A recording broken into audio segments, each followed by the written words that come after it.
اعوذ باللہ من الشیطان الرجیم بسم اللہ الرحمن الرحیم الحمدللہ رب العالمین والصلاة والسلام علی سید الانبیاء والمرسلین وعلی آلہ واصحابہ وآل بیتہ وذریاتہ اجمعین والعاقبۃ للمتقین قال اللہ تبارک وتعالی فی کلامہ المجید والفرقان الحمید بسم اللہ الرحمن الرحیم الذين آتيناهم الكتاب يعرفونه كما يعرفون أبناءهم وإن فريقا منهم ليكتمون الحق وهم يعلمون صدق الله العظيم وصدق رسوله النبي الكريم مولاي صل وسلم دائما أبدا على حبيبك خير الخلق كلهم رب اشرح لي صدري ويسر لي أمري واحلل عقدة من لساني يفقهوا قولي الحمدللہ رب العالمین۔ اس سے قبل ہم سورۃ البقرہ کی 145 آیات کے حوالے سے گفتگو کر چکے ہیں، اور اس سے قبل اللہ تبارک و تعالی نے تحویل قبلہ کا حکم دیا اور اس کے پھر حکمتیں بھی بیان فرمائی۔ اور چونکہ اس تحویل قبلہ پر اہل کتاب کو بہت اعتراض تھا اور وہ باتیں بنا رہے تھے کہ محمد رسول اللہ صلی اللہ علیہ وسلم نے ہمارا قبلہ کیوں چھوڑ دیا، حالانکہ اللہ تبارک و تعالیٰ نے ان کی کتابوں میں نبی علیہ السلام کی یہ صفت بیان فرمائی تھی کہ وہ ذو القبلتین یعنی دو قبلوں والے نبی ہیں، یعنی بیت المقدس بھی ان کا قبلہ ہوگا اور کعبہ معظمہ بھی ان کا قبلہ ہوگا۔ اگر نبی علیہ السلام اس قبلے کو تبدیل نہ کرتے تب بھی وہ اعتراض کرتے کہ یہ وہ نبی نہیں ہیں جن کا ہماری کتابوں میں ذکر ہے، اور جب نبی کریم صلی اللہ علیہ وسلم نے تبدیل کر دیا اور آپ ان پر ایک اور علامت ثابت ہوگی تو اب اپنے بغض عناد میں یہ لوگ اعتراض کرنے لگے۔ تو پھر اللہ تبارک و تعالیٰ نے فرمایا کہ یہ جو اعتراض کر رہے ہیں یہ حسد کی وجہ سے کر رہے ہیں، جان بوجھ کر یہ کر رہے ہیں، ورنہ جن کو ہم نے کتاب دی الذین آتیناہم الکتاب یعنی یہودی اور عیسائی یعرفونہ وہ اس نبی علیہ السلام کو جانتے ہیں کما یعرفون ابناءہم جس طرح کہ وہ اپنے بیٹوں کو جانتے ہیں۔ اب یہ کس طرح سے جانتے ہیں؟ کیونکہ علامتیں پہلے سے موجود تھی تو وہ سبھی لوگ جانتے تھے، لیکن اس حوالے سے ایک حدیث شریف ہے کہ حضرت عبداللہ بن سلام رضی اللہ تعالیٰ عنہ جب مسلمان ہوئے تو حضرت عمر فاروق رضی اللہ تعالیٰ عنہ نے ان سے پوچھا کہ یہ جو آیت طیبہ میں فرمایا گیا کہ یعرفونہ کما یعرفون ابناءہم، یہ اس نبی مکرم صلی اللہ علیہ وسلم کو ایسا ہی پہچانتے ہیں جس طرح کے باپ اپنے بیٹوں کو پہچانتے ہیں، تو اس سے کیا مراد ہے؟ تو وہ کہنے لگا کہ نبی کریم صلی اللہ تعالیٰ علیہ وآلہ وسلم کی تمام علامتیں ہماری کتابوں میں موجود ہیں، تو میں نے جیسے ہی رسول اللہ صلی اللہ علیہ وسلم کو دیکھا تو میں نے پہچان لیا کہ یہ وہی نبی برحق ہے جن کا ہماری کتابوں میں ذکر ہے۔ اور نبی کریم صلی اللہ تعالیٰ علیہ وآلہ وسلم کے بارے میں تو ہمارے پاس قرآن کی نص موجود ہے، اللہ کے کلام کی نص موجود ہے، اللہ کی گواہی موجود ہے، تو ہم نے ان کو پہچان لیا کہ یہ اللہ کے رسول ہے، اللہ کے نبی ہے جن کا ذکر کیا گیا ہے۔ جبکہ ہماری اپنی اولادوں کے بارے میں ہمیں اتنی پختگی نہیں ہو سکتی ہے، تو آپ نے فرمایا کہ یہ کیا وجہ ہے؟ تو اس نے کہا کہ اے امیر المومنین، انہوں نے کہا کہ اے امیر المومنین وجہ یہ ہے کہ نبی علیہ السلام کے تو لیے نص موجود ہے کتابوں میں، جبکہ عورتیں کیا کرتی ہیں، ان کے احوال کیا ہوتے ہیں شوہر کے بعد، یہ اس کا ہمیں پتہ نہیں ہے، تو اپنی اولادوں کے بارے میں اتنا پختہ یقین نہیں ہے کہ جس طرح رسول اللہ صلی اللہ علیہ وسلم کے اللہ کے نبی برحق ہونے پہ یقین ہے۔ تو سیدنا عمر فاروق رضی اللہ تعالیٰ نے جب ان کی یہ بات سنی تو محبت کے ساتھ خوش ہو کے ان کی پیشانی چوم لی۔ تو یہی طریقہ کار ہوتا ہے اہل محبت کا، جب نبی علیہ السلام کی تعریف کی کوئی بات آتی ہے تو ان کے دل کھل جاتے ہیں، وہ خوش ہونے لگ جاتے ہیں، جس طرح کہ عمر فاروق نے کیا۔ تو بہرحال ایک گروہ نے تو پہچان لیا اہل کتاب میں سے، وَإِنَّ فَرِيقًا مِّنْهُمْ، اور دوسرا گروہ وہ ہے لَا يَكْتُمُونَ الْحَقَّ جو حق کو چھپاتے ہیں، وَهُمْ يَعْلَمُونَ درحال کہ وہ جانتے ہیں، جانتے بوجھتے حق بات کو چھپا رہے ہیں۔ الْحَقُّ مِن رَبِّكَ، حق تمہارے رب کی طرف سے ہے۔ فَلَا تَكُونَنَّ مِنَ الْمُمْتَرِينَ، تو اے سننے والے تم شک کرنے والوں میں سے نہ ہو جاؤ۔ تو اللہ تبارک و تعالیٰ نے ایک قاعدہ کلیہ بیان کر دیا کہ جو بھی تمہارے رب کی طرف سے آتا وہی حق ہوتا ہے، اس کے علاوہ کسی اور بات میں حق نہیں ہے۔ فرمایا کہ وَلِكُلٍّ وِجْهَةٌ هُوَ مُوَلِّيهَا فَاسْتَبِقُوا الْخَيْرَاتِ کہ ہر شخص کا ایک توجہ گاہ ہے، وَلِكُلٍّ وِجْهَةٌ، ایک توجہ کا مرکز ہر شخص کے لیے، ایک سمت ہے، تو وہ اسی کی طرف پھرتا ہے۔ فَاسْتَبِقُوا الْخَيْرَاتِ، تو اے لوگو تم نیکیوں میں سبقت کرو۔ اب یہاں پہ اللہ تبارک و تعالیٰ نے ایک لوگوں کی عمومی نفسیات بیان کر دی ہے کہ اس دنیا میں آ کر لوگوں نے اپنے اپنے مختلف قسم کے انٹرسٹ بنا لیے ہیں، تو کسی کو کوئی انٹرسٹ ہے، کسی کو کوئی انٹرسٹ ہے، جس کو عربی زبان میں شاعر نے کہا لِلنَّاسِ فِيمَا يَعْشِقُونَ مَذَاهِبًا، کہ لوگ جس میں عشق کرتے ہیں اس کے الگ الگ طریقے ہوتے ہیں، ان کے اپنے اپنے مذہب ہوتے ہیں، تو کوئی کسی سے کر رہا ہے، کوئی کسی میں انٹرسٹ لے رہا ہے، کوئی کسی میں، کوئی دنیا میں لے رہا ہے، کوئی کسی آخرت میں انٹرسٹ لے رہا ہے۔ تو اللہ تبارک تعالیٰ نے فرمایا کہ تم لوگوں کے انٹرسٹ کو مت دیکھو کہ لوگ کس طرح متوجہ ہو رہے ہیں، تمہیں جو کرنے کا کام ہے تمہارے لیے فاستبقوا الخیرات، تو تم نیکیوں کے اندر سبقت لے جانے کی کوشش کرو، نیکیوں میں ایک دوسرے سے بڑھنے کی کوشش کرو۔ اور الحمدللہ یہ صحابہ کرام کا طریقہ تھا کہ وہ نیکیوں میں سبقت لے جانے کی کوشش کرتے تھے۔ غزوہ تبوک کے موقع پر جب اللہ کے رسول نے اعلان عام کیا کہ اللہ کے دین کی مدد کرو، اس میں جہاد میں حصہ ملاؤ، چندہ کرو، تو سیدنا ابو بکر صدیق رضی اللہ تعالیٰ عنہ اپنے پورے گھر کا سامان لے آئے تھے، اور عمر فاروق کے پاس سامان تو بہت تھا رضی اللہ تعالیٰ عنہ، مگر وہ اپنے آدھے گھر کا سامان لیا اور دل میں یہ نیت تھی کہ آج تو میں ابو بکر صدیق پہ سبقت لے جاؤں گا۔ لیکن جب صدیق اکبر رضی اللہ تعالیٰ عنہ کو دیکھا تو پھر کہنے لگے کہ میں کبھی بھی ان پہ سبقت نہیں لے جا سکتا۔ تو صحابہ کرام کا تو یہی طریقہ تھا کہ وہ نیکیوں میں سبقت کرتے تھے اللہ کے حکم کے مطابق، اور آج ہمارے لیے بھی یہی حکم ہے۔ فرمایا کہ اینما تکونوا، تم جہاں پر بھی ہو، یاتی بکم اللہ جمیعا، تو اللہ تم سب کو جمع کر لے گا۔ تو تم دنیا کے جس حصے میں بھی ہو، جہاں پر بھی رہو، تم نیکیوں میں سبقت کرنے کی کوشش کرو، چاہے تم ایشیا میں ہو، چاہے یورپ میں ہو، چاہے تم امریکہ میں ہو، جہاں پر بھی ہو، اللہ تعالیٰ سب کو جمع کر لے گا اور سب کے معاملات کا حساب کتاب فرما لے گا۔ تو یہ یہود کو بھی دعوت دی جا رہی ہے کہ تم لوگوں کو چھوڑو جو لوگ کر رہے ہیں، تم نیکی یہ کہ اپنی توریت کی آیتوں پہ عمل کرو اور اللہ کے اس نبی کی تصدیق کرو۔ بہرحال فرمایا کہ ان اللہ علی کل شیء قدیر، اللہ تبارک و تعالیٰ ہر شے پہ قادر ہے۔ فرمایا کہ ومن حیث خرجت فول وجهک شطر المسجد الحرام، تو فرمایا کہ تم جہاں سے بھی آؤ، یہ قبلے کو آفاقی ہونا بیان کیا جا رہا ہے کہ تم دنیا میں جہاں سے بھی سفر کر رہے ہو، جس طرف بھی جا رہے ہو، تو فرمایا کہ تم جہاں سے بھی نکلو، فولی وجہ کا مسجد شطر المسجد الحرام، تم اپنے چہرے کو مسجد حرام کی طرف کر لو۔ تو چہرے کی تعریف یہ ہے کہ ایک کان کے لو سے دوسرے کان تک یہ چہرہ ہے، تو اس لیے علماء نے فرمایا کہ اگر 45 ڈگری کے اندر بھی انسان ہو تو اس کے چہرے کی کوئی نہ کوئی سمت جو ہے قبلے کی طرف رہتی ہے، تو اگر 45 ڈگری کے اینگل کے اندر کوئی قبلے سے پھرا ہوا ہو تو وہ بھی قبلے میں شمار کیا جائے گا، کیونکہ 45 کے اینگل سے اگر انسان 45 تک بھی آتا ہے تو اس کا منہ اگرچہ کہ اس طرف ہے لیکن قبلہ ادھر بھی ہو تو منہ کا ایک نہ ایک حصہ اس کی طرف ہے، تو قرآن کے حکم پر عمل ہو جائے گا۔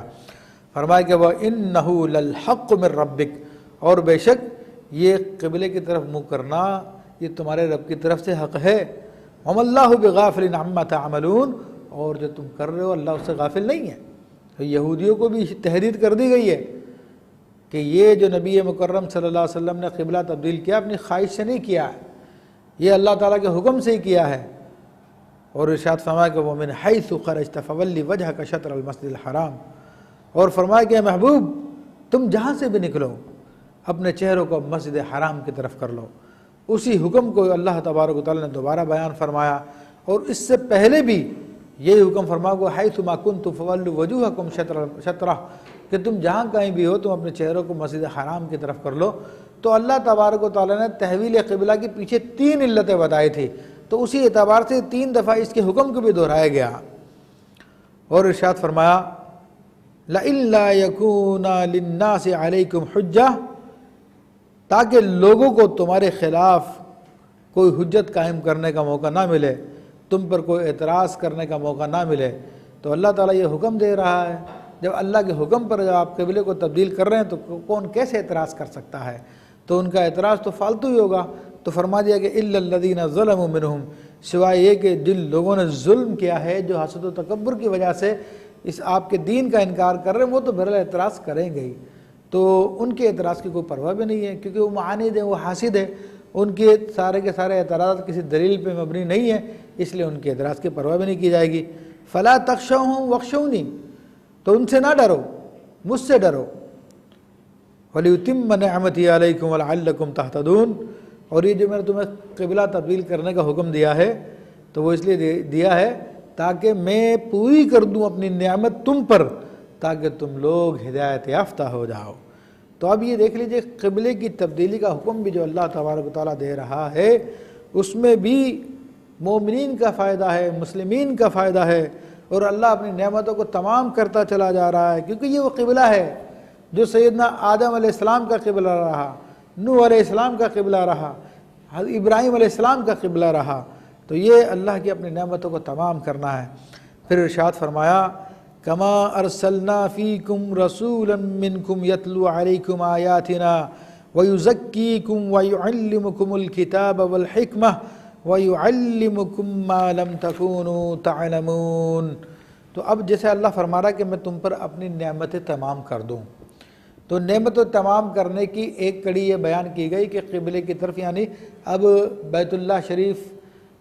خانہ مسجد حرام کی طرف منہ کر لو، یہ بھی اس کی سلسلے کی ایک کڑی ہے۔ اور اسی طرح کی ایک کڑی، اسی طرح کی ایک نعمت اللہ نے تمہیں اس صورت میں بھی دی ہے، کما ارسلنا الیکم فیکم رسولا، جیسے کہ اس نے تم میں بھیجا ایک رسول، یعنی اپنی نعمت کو تمام کرنے کے لیے، منکم، تمہیں میں سے۔ تو نبی علیہ السلام جس قوم کی طرف تشریف لائے تھے، آپ علیہ السلام اسی قوم میں سے تھے، قبیلہ قریش میں سے تھے، تو آپ اسی قوم میں پیدا ہوئے، پھر آپ کی رسالت عالمگیر ہے، تو ابتداً تو وہ مخاطب تھے، پھر سارے دنیا آپ کی مخاطب ہے۔ تو اللہ تعالیٰ اسی بات کی طرف اشارہ فرماتا ہے اور فرما رہا ہے کہ یتلو علیکم آیاتنا، تو وہ رسول تمہیں میں سے ہے۔ یعنی یہ کہنے سے کیا مراد ہے؟ اس سے مراد یہ ہے کہ تم ان کے بچپن کو بھی جانتے ہو، ان کے لڑکپن کو بھی جانتے ہو، ان کی جوانی کو بھی جانتے ہو، ان کے ادھیڑپن کو بھی جانتے ہو، ان کے بڑھاپے کو بھی جانتے ہو، تم سب کچھ جان رہے ہو، وہ کتنے معصوم ہیں، کتنے پاکیزہ ہیں، وہ صادق و امین کے نام سے معروف ہے تمہارے یہاں پر، تم ان کو جانتے ہو اچھے طریقے سے، تمہیں میں سے ہم نے رسول بھیجا ہے۔ یتلو علیکم آیاتنا، جو تمہیں ہماری آیتیں پڑھ پڑھ کر سناتا ہے، ہماری آیتیں تم پر تلاوت کرتا ہے۔ تو اس آیت طیبہ کے اس حصے میں اللہ تبارک تعالیٰ نے بتا دیا کہ قرآن کی آیتیں پڑھنا، تلاوت کرنا یہ اللہ کے نبی کا کام ہے۔ آج ہمارے یہاں پر ایک زور و شور سے یہ فلسفہ پروان چڑھایا جا رہا ہے کہ جناب صرف قرآن پڑھ لینے کا کوئی فائدہ نہیں ہے جب تک کہ اس کو سمجھا نہ جائے۔ تو یہ بالکل غلط قسم کا فلسفہ ہے، کیونکہ اللہ کے رسول صلی اللہ تعالی علیہ وآلہ وسلم کے طریقے کو بیان کیا ہے کہ وہ تم پر ہماری آیتیں پڑھتے ہیں۔ اور نبی علیہ السلام کی وہ حدیث شریف تو بہت مشہور ہے کہ جس میں آپ نے ارشاد فرمایا کہ من قرأ حرفا من القرآن فلہ الحسنۃ، جو قرآن کا ایک حرف پڑھے اس کو ایک نیکی ملے گی، او کما قال علیہ السلام، اور فرمایا کہ وہ ایک نیکی 10 کے برابر ہے، اور فرمایا کہ میں نہیں کہتا کہ الف لام میم ایک حرف ہے، بلکہ الف ایک حرف ہے، لام ایک حرف ہے، میم ایک حرف ہے۔ اب نبی علیہ السلام جو مثال بھی دی ہے تو وہ مثال بھی وہ دی ہے جس کا کوئی معنی نہیں معلوم ہے۔ الف لام میم حروف مقطعات میں سے ہے، جس کا معنی اللہ تبارک و تعالیٰ اور اس کے حبیب صلی اللہ علیہ وسلم کے سوا کوئی نہیں جانتا۔ تو اس موقع پہ ایسی مثال دینا اس بات کا ثبوت ہے کہ مطلقاً تلاوت کرنے سے بھی مسلمان کو ثواب ملتا ہے۔ ہاں، اس میں کوئی شک نہیں ہے کہ تلاوت اگر سمجھ کے کی جائے تو ثواب بہت زیادہ ہے۔ اور ارشاد فرمائے کہ وہ یزکیکم،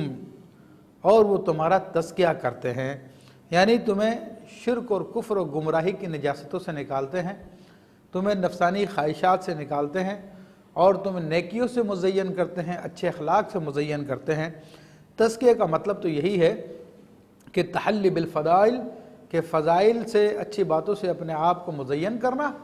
اور تخلیۃ بالرذائل، اور رذیل باتوں سے اپنے آپ کو خالی کرنا۔ تو یہ نبی علیہ السلام کا کام ہے، اور اس آیت طیبہ نے یہ بھی بتا دیا کہ تزکیے کا کام بغیر استاد کے ممکن نہیں ہے، اس لیے اللہ تبارک و تعالیٰ نے اپنے نبی علیہ السلام کی ذمہ داری لگائی۔ اگر ویسے ہی ہو جاتا تو پھر نبی علیہ الصلوۃ والسلام کے خصوصی کاموں میں اس کو نہیں بیان کیا جاتا؟ فرمایا کہ وَيُعَلِّمُكُمُ الْكِتَابَ وَالْحِكْمَةَ، اور یہ نبی علیہ الصلوۃ والسلام تمہیں کتاب کی بھی تعلیم دیتے ہیں اور حکمت کی بھی تعلیم دیتے ہیں۔ کتاب سے تو مراد کتاب اللہ ہی ہے، اور اس کتاب اللہ کی تعلیم جو نبی علیہ الصلوۃ والسلام نے دی ہے، بخاری شریف کی حدیث کے مطابق حضرت عبداللہ بن عمر رضی اللہ تعالیٰ عنہ فرماتے ہیں کہ میں نے نبی علیہ الصلوۃ والسلام سے سورہ بقرہ شریف 12 سال میں سیکھی ہے،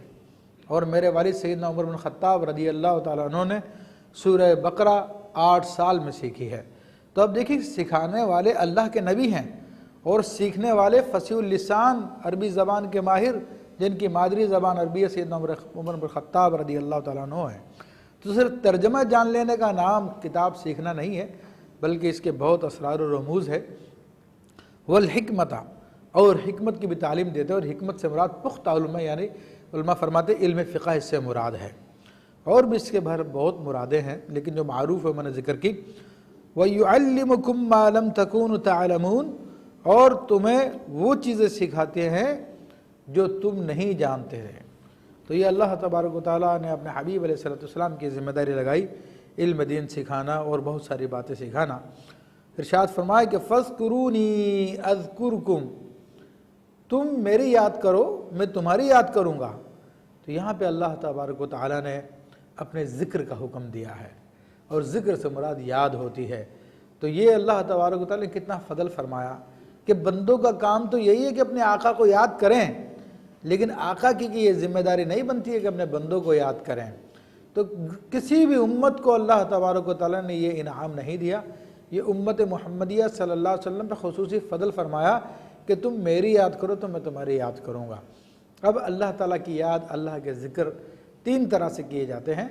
ایک تو انسان اپنی زبان سے ذکر کرتا ہے جسے ذکر اللسانی کہتے ہیں، اور ایک انسان اپنے دل کے ذریعے یاد کرتا ہے جسے ذکر قلبی کہتے ہیں، اور دوسرا یاد کا طریقہ اپنے اعضاء کے ذریعے جسے ذکر بالجوارح کہتے ہیں۔ تو زبان سے اللہ کی یاد کرنے سے مراد یہ تسبیح و تحلیل اور دینی تقریر، قرآن کی تلاوت، خطبہ دینا، یہ سارے کے سارے معاملات اللہ کی یاد میں آ جاتے ہیں۔ اور قلب سے یاد کرنے سے مراد یہ ہے کہ انسان اللہ کی نعمتوں پہ غور و فکر کرے، اس کا شکر بجا لائے۔ اسی طرح پھر ذکر قلبی ہوتا ہے جو صوفیہ کرام کے یہاں پہ معروف ہے، وہ بھی اس میں داخل ہے۔ اور جوارح کے ذریعے، اپنے اعضاء کے ذریعے اللہ کی یاد مراد یہ کہ ان کو نیک کاموں میں لگا دیا جائے اور انہیں برائی سے روک دیا جائے۔ تو حدیث شریف میں ذکر کی بڑی فضیلت آئی، اور ارشاد فرمایا گیا کہ تم اللہ تبارک و تعالیٰ کی یاد اگر تنہائی میں کرتے ہو تو اللہ تبارک و تعالیٰ تمہیں بھی اسی طرح سے یاد فرماتا ہے، اگر تم کسی مجلس میں کرتے ہو تو تم سے بہتر مجلس میں تمہیں یاد فرماتا ہے۔ ارشاد فرمایا کہ وَاشْكُرُوا لِي وَلَا تَكْفُرُونَ، اور تم میرا شکر ادا کرو، میرا نعمتوں کا کفران نہ کرو، میری ناشکری نہ کرو۔ یہ بڑی عظیم نعمت ہے جو اللہ تبارک و تعالیٰ نے ہمیں عطا فرمائی، اور شکر کی نعمت جس کو مل جائے تو بلا شبہ اس کو بڑا انعام مل گیا ہے۔ یہ شکر اور ایمان ساتھ ساتھ ہیں، جس طرح کہ اگلی آئندہ جو آیتیں آئیں گی اللہ تبارک و تعالیٰ نے شکر و انعام کو ساتھ ساتھ بیان فرمایا۔ ارشاد فرمایا یا ایھا الذین آمنوا استعینوا بالصبر والصلاۃ۔ اب یہاں پہ اللہ تبارک و تعالیٰ نے ارشاد فرمایا کہ اے ایمان والو، تم مدد طلب کرو صبر کے ذریعے اور نماز کے ذریعے۔ تو یہاں پہ اللہ تبارک و تعالیٰ نے اپنی مدد طلب کرنے کے 2 ذریعے بتائے ہیں،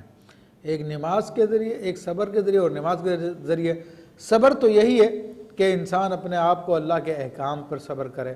نفس چاہتا نہیں ہے، لیکن صبر اسی بات کا نام ہے، نفس کو مجبور کر کے وہ کام کروایا جائے جو اللہ نے نیکیوں کا حکم دیا، جو اللہ نے برائی سے منع کیا، نفس برائی کی طرف راغب، اس کو وہاں سے روک دیا جائے۔ پھر تیسری صورت یہ ہوتی ہے کوئی آفت وغیرہ آ جائے تو اس پہ واویلا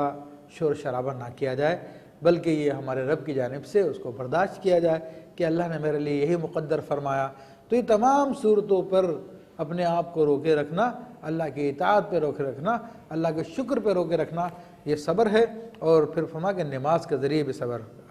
ہے، مدد طلب کرو۔ تو نبی علیہ الصلوۃ والسلام کی عادت طیبہ تو یہی تھی کہ کوئی بھی مشکل پیش آتی تھی آپ علیہ الصلوۃ والسلام نماز کے لیے کھڑے ہو جایا کرتے تھے اور اللہ تعالیٰ سے مدد طلب کیا کرتے تھے۔ یہاں پر ایک اہم نقطہ اور میں بیان کر دوں کہ دیکھیے کہ اللہ تبارک و تعالیٰ ہی مددگار حقیقی ہے، اور صبر اور نماز یہ دونوں کے دونوں خدا نہیں ہیں، نہ خدا کے ساتھ شریک ہے، معاذ اللہ کوئی بھی شریک نہیں ہو سکتا، مگر یہ اللہ کی مخلوق ہی ہے۔ یہ نماز کا طریقہ، یہ عبادت، تو یہ سارا کا سارا اللہ تبارک و تعالیٰ نے ہمیں بتایا کہ تم صبر کے ذریعے بھی مدد طلب کر سکتے ہو اور نماز کے ذریعے بھی۔ تو اسی طرح اگر اللہ کے نیک بندوں کے ذریعے مدد طلب کی جائے تو اس سے بھی شریعت مطالعہ منع نہیں کرتی ہے، کیونکہ جس طرح یہ خدا نہیں ہے تو وہ بھی خدا نہیں ہے، تو یہ نا خدا ہونے میں دونوں برابر کے شریک ہیں۔ اور اولیاء کرام سے مدد طلب کرنا، اللہ کے نیک بندوں سے مدد طلب کرنا خود قرآن سے بھی ثابت ہے۔ سورہ فاتحہ کے مفہوم میں بھی ہم اس کو بیان کر چکے ہیں، اور متعدد آیات بھی ہیں، احادیث بھی ہیں جن میں بیان کیا گیا ہے۔ تو بہرحال اللہ نے نماز کا ذکر فرمایا، اور نماز وہ عبادت ہے کہ جس کے اندر ذکر کی تینوں قسمیں شامل ہو جاتی ہے۔ انسان قرات کرتا ہے، تسبیح پڑھتا تو وہ ذکر لسانی آ جاتا ہے، انسان دل سے اللہ کی طرف متوجہ ہو جاتا ہے تو وہ ذکر قلبی آ جاتا ہے، خشوع خضوع جسے کہتے ہیں، اور رکوع سجود وغیرہ اٹھتا بیٹھتا ہے تو یہ اپنے اعضاء کو اللہ کے ذکر میں لگاتا ہے۔ تو نماز کے اندر ہر قسم کا ذکر شامل ہے۔ فرمایا کہ ان اللہ مع الصابرین، اللہ تبارک و تعالیٰ صبر کرنے والوں کے ساتھ ہے۔ تو یہاں پہ صبر سے مراد یہی نیکیوں پہ صبر کرنا، گناہوں سے رکنے پہ صبر کرنا، اللہ کی طرف سے تکلیف آ جائے اس پہ صبر کرنا، ایسے لوگوں کے ساتھ اللہ تبارک و تعالیٰ ہے، اور جن کے ساتھ اللہ ہے تو ان کے لیے پھر جنت ہی ہے۔ پھر ایک مزید اہم حکم کو بیان فرمایا اور ارشاد فرمایا کہ وَلَا تَقُولُوا لِمَن يُقْتَلُ فِي سَبِيلِ اللَّهِ أَمْوَاتٌ، اور جو لوگ اللہ کی راہ میں قتل کر دیے جائیں ان کو مردہ مت کہو، ان کو مردہ کہنے سے بھی منع کر دیا گیا ہے۔ فرمایا کہ بل احیاء، بلکہ وہ زندہ ہیں، ولیکن لا تشعرون، مگر تمہیں اس کا شعور نہیں ہے۔ تو یہاں پہ کتنی اہم بات بیان کی گئی ہے کہ جو اللہ کی راہ میں مارے جاتے ہیں وہ مردہ نہیں ہوتے ہیں، بلکہ وہ اپنے رب کے یہاں پہ زندہ ہوتے ہیں۔ انسان کو البتہ ان کی زندگی کا شعور نہیں ہے۔ یہ آیت طیبہ خاص طور پہ جو غزوہ بدر میں شہید ہوئے تھے ان کے حوالے سے آیت طیبہ میں ارشاد فرمایا گیا، کیونکہ بعض لوگوں نے کہنا شروع کر دیا تھا کہ وہ ہم سے جدا ہو گئے اور زندگی کی ساری نعمتوں سے محروم ہو گئے ہیں۔ تو نبی یہ اللہ تبارک تعالیٰ نے آیت طیبہ نازل کر کے بتا دیا کہ وہ مر نہیں گئے، بلکہ حدیث شریف میں اس کی مزید وضاحت کی گئی ہے کہ اللہ تبارک و تعالیٰ ان شہداء کے ارواح کو جنت کے سرخ پرندوں کا قالب عطا فرما دیتا ہے۔ وہ جنت کے باغات میں چرتے ہیں، کھاتے ہیں، پیتے ہیں، اس کے نہروں پہ بیٹھتے ہیں اور عرش کے قندیلوں میں جلوہ فگن ہوتے ہیں۔ تو اللہ تبارک و تعالیٰ ان پر خصوصی کرم فرماتا ہے، خصوصی فضل فرماتا ہے۔ تو یہ جو شہداء ہوتے ہیں ان کے بارے میں یہ خاص طور پہ حکم فرمایا گیا کہ وہ زندہ ہے۔ اب اندازہ کر لیجئے کہ جب شہید ہے اس کو اللہ تعالیٰ حیات جاویدانی عطا فرما دیتا ہے، تو وہ جو لوگ جو شہید سے اونچے درجے کے ہیں جیسے کہ اولیاء کرام ہیں، صدیقین ہیں اور انبیاء ہیں، ان کی حیات کا کیا کہنا؟ تو انشاءاللہ اس حوالے سے ہم گفتگو کریں گے تفصیلی طور پر اگلے جب وہ آیت آئے گی وما محمد الا رسول قد خلت من قبل الرسل، انشاءاللہ وہاں پر تفصیلی گفتگو کریں گے انبیاء کی حیات کے حوالے سے، اولیاء اللہ کی حیات کے حوالے سے۔ لیکن مختصر یہ کہ شہید اس کیٹیگری میں شہید کا تیسرا نمبر آتا کہ جن پہ اللہ کا انعام نازل ہوا، اولئک مع الذین انعم اللہ علیہم من النبیین والصدیقین والشہداء والصالحین، یعنی وہ لوگ جن پہ اللہ کا انعام نازل ہوا ہے، فرمایا کہ وہ انبیاء ہیں، وہ صدیقین ہیں، وہ شہداء ہے، وہ صالحین ہیں۔ تو شہداء کو حیات دی گئی ہے۔ جب تیسرے کیٹیگری میں آنے والے شہید کو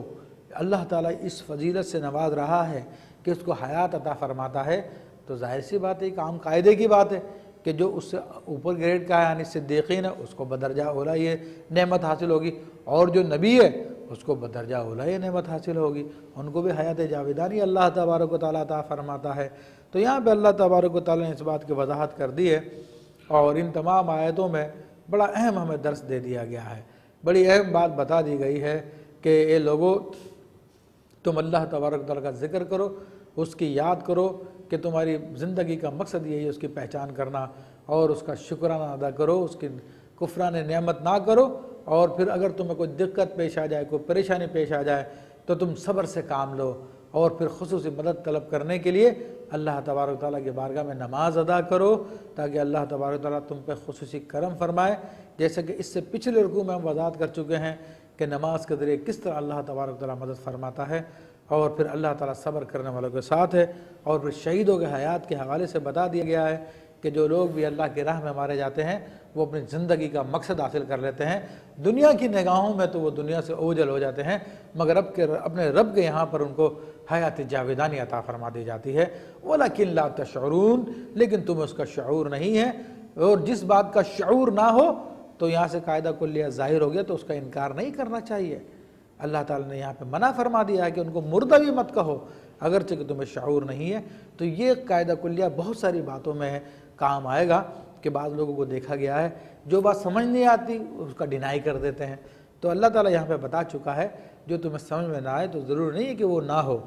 تم اس کے بارے میں نئی غلط بات کہو، بلکہ صبر سے کام لو اور شریعت مطہرہ کا جو حکم ہے اس پہ عمل کرو۔ انشاءاللہ مزید آیات طیبات کی گفتگو کے بارے میں اس کی تفسیر اگلے پروگرام میں کی جائے گی۔ وآخر دعوانا ان الحمد للہ رب العالمین۔